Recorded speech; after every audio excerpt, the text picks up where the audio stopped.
Magandang araw sa ating lahat, lalong-lalo na sa ating mga biyahero, mga biyahera. Ito po, mahalagang pag-usapan natin ngayon mga kaibigan. Alam niyo na ba ang bagong pamamahala ng ating international airport, NAIA. Ito po, dito po ito sa Terminal 2. Gusto ko pong ipaliwanag sa inyo na iba na po ngayon ang namamahala sa ating paliparan, sa ating NAIA, sa ating airport. Maraming salamat sa ating butihing at magaling na Ramon Ang. Tuwan-tuwa po ako sa sir, saludo po ako at ako po isang senior citizen at nakapakaluwag na po ngayon dito. Ay mga guys, itong makakapulutan ng aral lagi ang aking channel. Ito po, ito. Itong lugar na ito po yung arrival. Ayan, nakikita nyo. Ayan. Kasi may, siyempre may susunduin tayo. At, konting lakad mo lang mga kaibigan. Mamaya, marami tayong pag-usapan. Diyan. Dati kasi, kung anong gagawin mo, kasi sa sikip ng lugar, dati diyan, punong-puno ng mga parking sa banda roon. Kaya hirap po tayo kumilos. Ngayon, napakaluwag na, nakikita ninyo. Ang ibabahagi ko sa inyong kwento kung paano makatipid sa paghatid sundo. O alam nyo naman kung paano sumundo o matid. Ay, napakaluwag, nakikita ninyo. Ay, dati napakagulo dito salasalabat ang mga sasakyan. Kasi ang problema pala dati mga kaibigan, daming mga nakaparada na hindi naman naghahatid.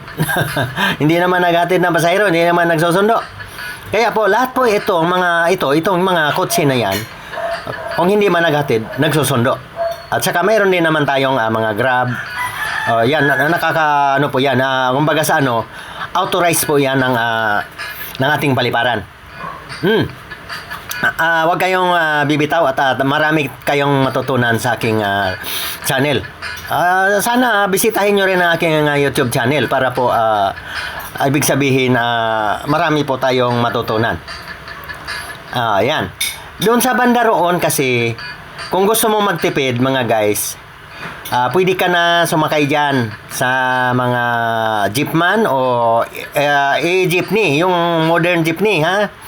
Mayroon na dyan biyaheng Baclaran sa Mandarian. Pwede ka nang maglakad-lakad dyan. Dyan.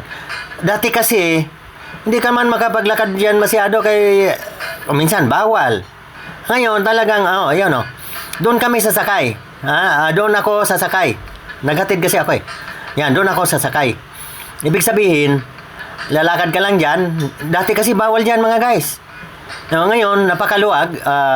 Ang ko kasi, para makatipid, sasakay ako dyan ng modern jeepney papuntang Baclaran. Para po magkano lang, 15 pesos po mula dito ha. Kahit Terminal 1 ka man, o Terminal 2, Terminal 3, yun pong mga jeepney, 15 pesos lang papuntang Baclaran yan. At alam nyo naman, pag sinabing Baclaran, nandoon na lahat ng sakayan. Papunta ka man ng norte, papunta ka man ng south, siyempre ako papuntang ng Laguna.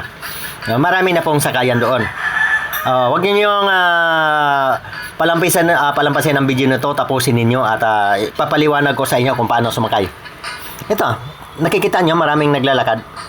Lahat yan, di ba? Simple lang kung naghatid man o susundo na gustong magtipid, di walang kotse. Mga pordoy ba, magaya sa akin. Pupunta kami doon.